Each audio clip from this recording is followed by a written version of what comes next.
Have you ever wondered why twins are so special?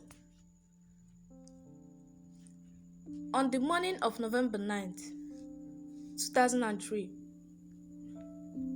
Blossom Onyeka went up to her parents and said 8 words they would never forget. She said, "Mommy, Daddy, I think Rainbow is still alive." For a 9-year-old girl, those aren't strange words to say, Abi. But here is the problem. Rainbow had been buried 2 years before. So what was Blossom, her sister, actually talking about? On November 28, 1994, 10 years before Rainbow would die, she was born in a hospital in Port Harcourt. 12 minutes after her birth, Blossom, her sister, followed. The entire family of Onyeka were overjoyed.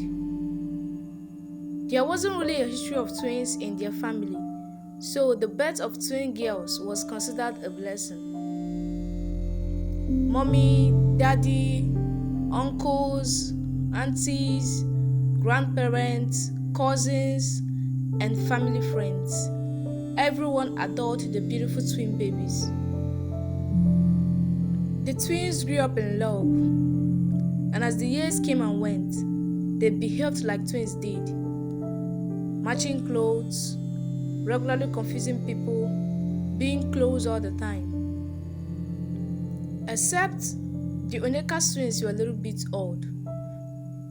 Like, it's normal for twins to be close, right? But Rainbow and Blossom were super close. They were always together, eating, sleeping, bathing, in school, in church, at home, outside, anywhere at all. And if you even tried to separate them, they would cry and kick and scream until you'd be forced to reunite them for the sake of peace. Also, the twins began showing signs of a telepathic connection. As in, they could communicate without even speaking. They even had a secret language only they could understand. It was crazy like that. The twins were in primary 5 when the incident happened. One fateful day, they were walking out of school together to buy snacks on a quiet, deserted road. And the next, literally in a matter of seconds, a dark truck swerved close to them. 2 men grabbed the twins and tried to bundle them into the truck. The twins screamed.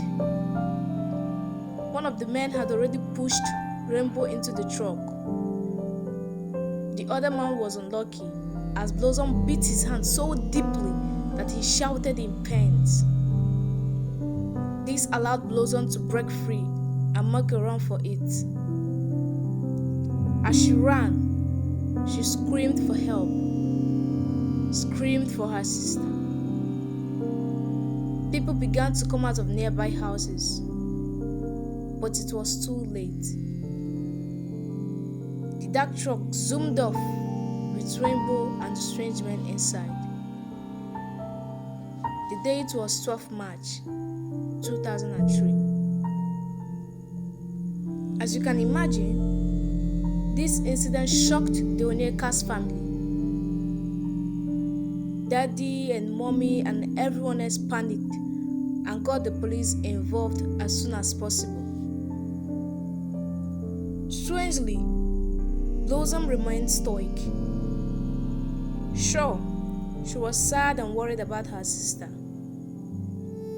But while the adults were running helter-skelter, this girl, 8 years old at the time, remained calm. Rainbow is going to be fine. She will come back, she told people.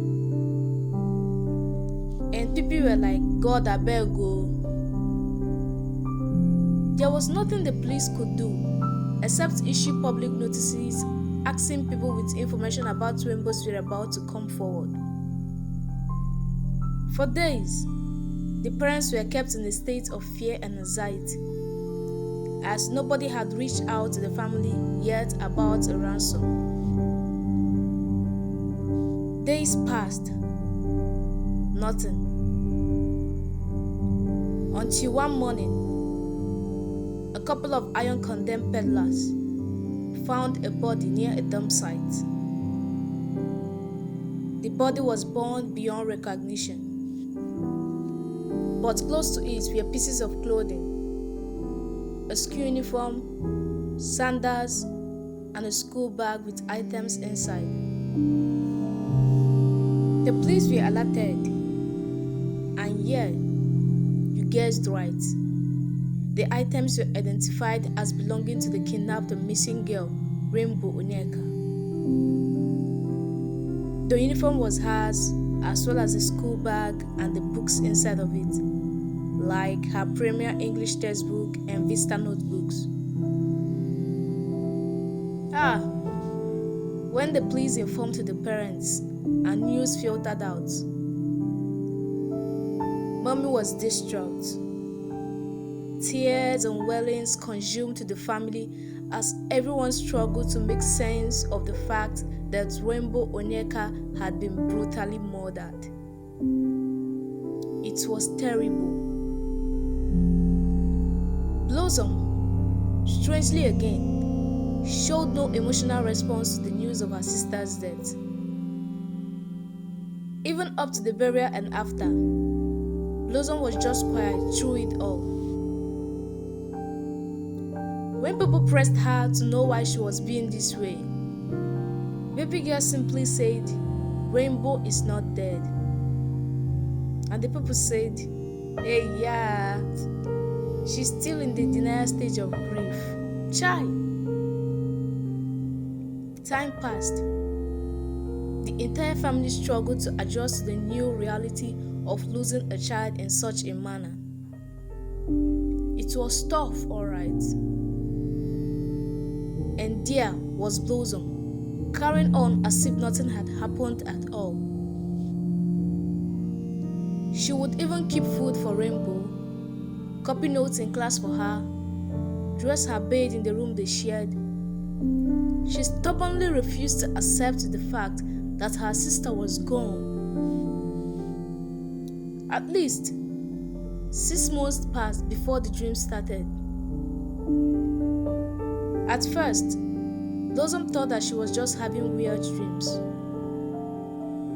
But no, there was something strange about this set of dreams that she would have from time to time. She would later say that the dreams were almost as if she was living another life while asleep. In these dreams, she would wake up in a dark room. There were other children in the room with her, and there were people who would come in and speak a strange language. In these dreams, she would be forced to eat food she didn't like. And worst of all, the strange people would grab her and take her into a room where she would have her blood taken via transfusion. In these dreams, Blossom always felt trapped, and she always wanted to be free. She cried and cried because she wanted to get out of those dark rooms and see the sunlight. And one night, Blossom dreamed that she ran out of the dark room and ran into a street at night. She saw people around, but they were speaking a strange language. And when she tried speaking to them, they didn't understand her. Blossom didn't recognize the area around her. She saw a signpost that said, "Tudun Wada," and the dream ended. But this time, when Blossom woke up, The index finger on her left hand began to itch with a burning sensation. For no reason at all. Blossom woke up with a strange and overwhelming sense of fear. And just like that, she knew. So, on the morning of November 9th, 2003, Blossom Onyeka went up to her parents and said 8 words they would never forget. She said, "Mommy, Daddy, I think Rainbow is still alive." Daddy's first instinct was to brush Blossom's words aside as just the deluded fantasies of a little girl. But thankfully, Mommy was a more spiritual person, and something about how her daughter died had not always sat right with her maternal instinct. Mommy listened to Blossom and questioned her over and over again. And the more she listened to her daughter recount the things she saw in her dreams, the more Mommy became convinced that these were no ordinary dreams at all. Thankfully, Igbo people have spread all over the country. So all Mommy had to do was just find someone who knew someone in Kaduna. This someone was Chijioke Emmanuel, and he lived in Sabong Tasha at the time. Let's call him CJ for short. CJ was mailed photographs of Rainbow and asked to look around, ask questions, all that. He went to Tudun Wada for a couple of weeks, but nobody had seen the girl in the pictures he showed them. CJ asked and asked around until he gave up. He resolved to inform the Onyekas that he had tried his best, all to no good. But then, a lady whose identity CJ promised to never disclose for her safety said that she knew someone who once cleaned a certain compound, and that in this big house, children were chained and kept in dark rooms like captives. One of the children, a girl, also tried to run away a few months back, and that happened before this person stopped cleaning the compound. Right away, connections were called upon discreetly. A search warrant, a mobile police squad, hush-hush stuff, and sure enough, this strange compound was located. Detectives surveilled the compound for a few days until, boom, the police burst in, breaking the gate and climbing over the fence to get in. Unfortunately, there were no adults in the compound. Nobody that could be arrested for questioning and all that. But in 2 separate dark smelly rooms, the police found a total of 11 children. The children were malnourished, dirty, smelling awful, looking like war refugees. And you know it, you just know it now. One of the children was a girl who had once tried to escape.